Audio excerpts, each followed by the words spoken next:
All right. Good. All right. Shalom. We the Hebrew Israelites, Sons of Yahweh camp here in Durham, North Carolina.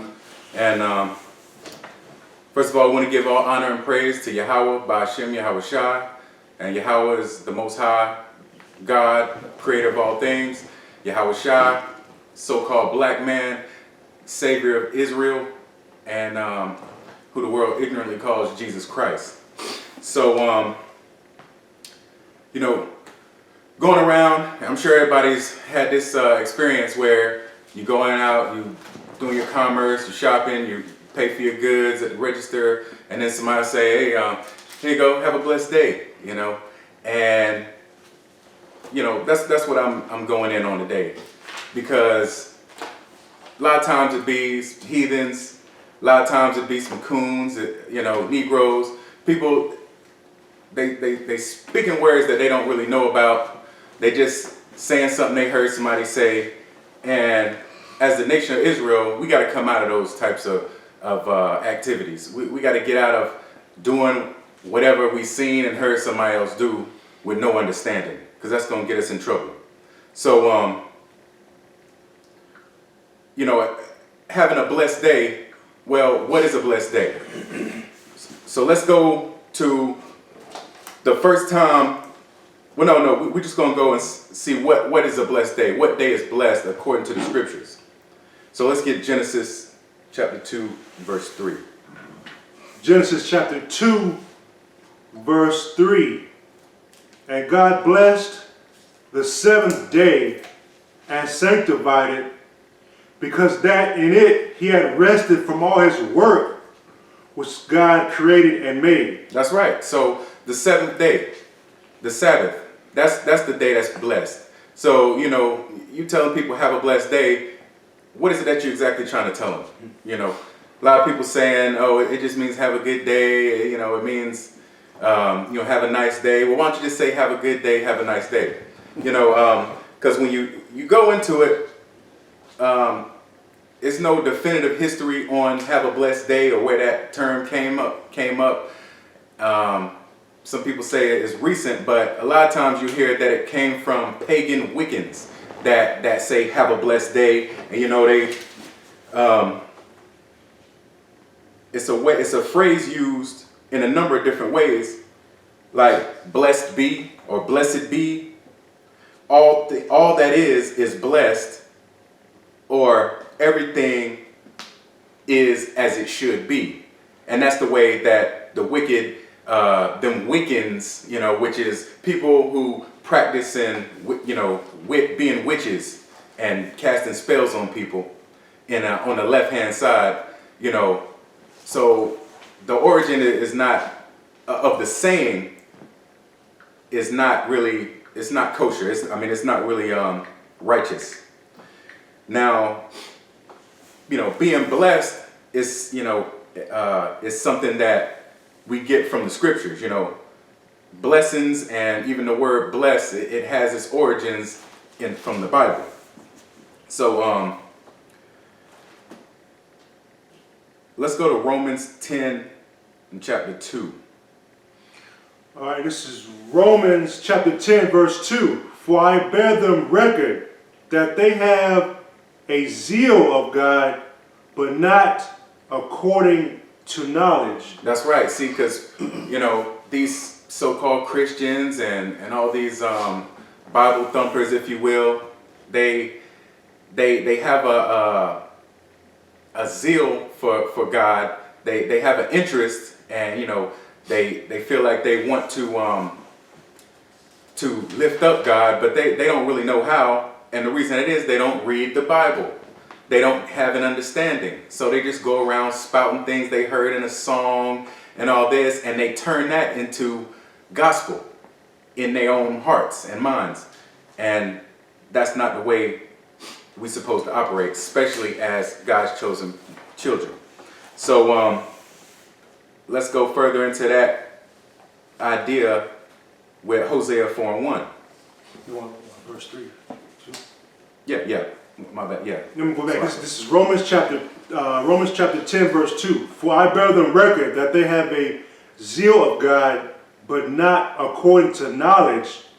For they, being ignorant of God's righteousness. See, yeah, because when you just speaking words that you don't understand or using words outside of the true meaning, you're being ignorant of what you're saying there.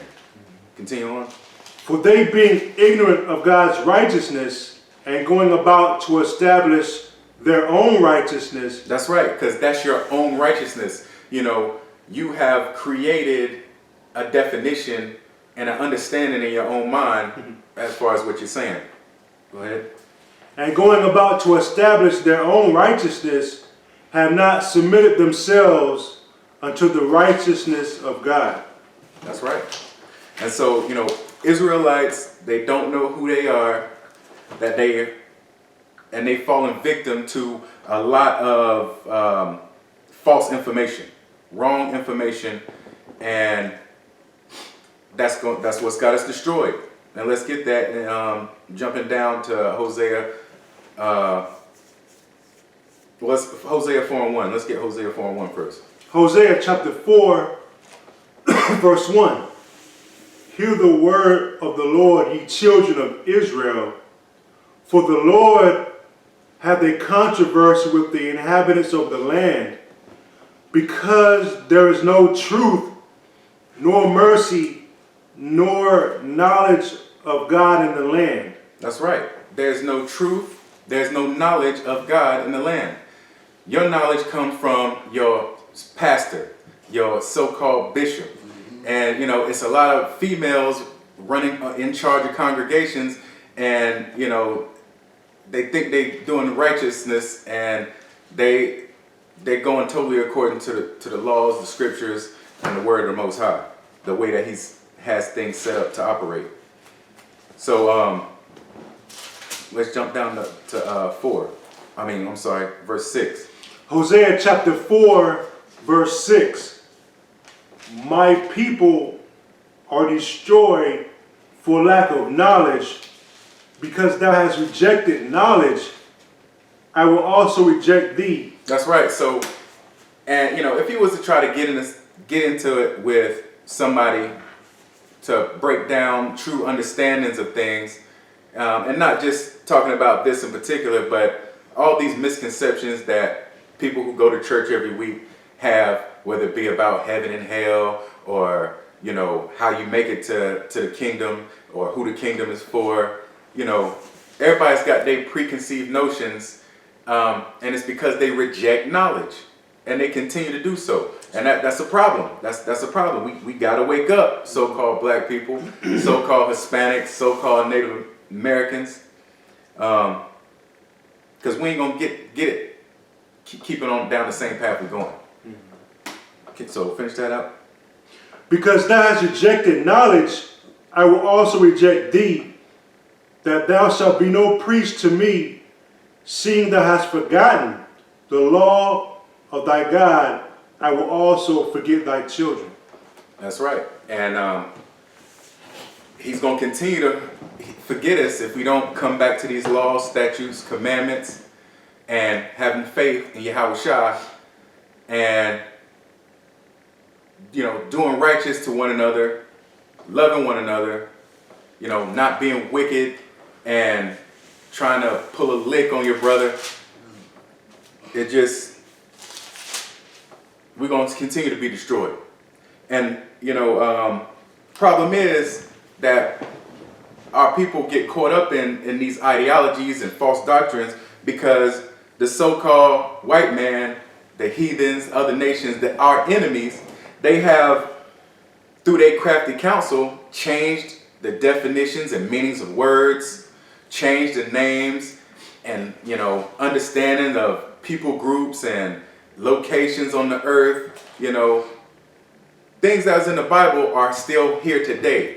These places and people haven't been done away with, but Esau has changed the names of all the people because he don't want nobody to know that he's Esau and that they the Edomites. He don't want everybody, he don't want he don't want you, nation of Israel, to know that you are God's chosen people. So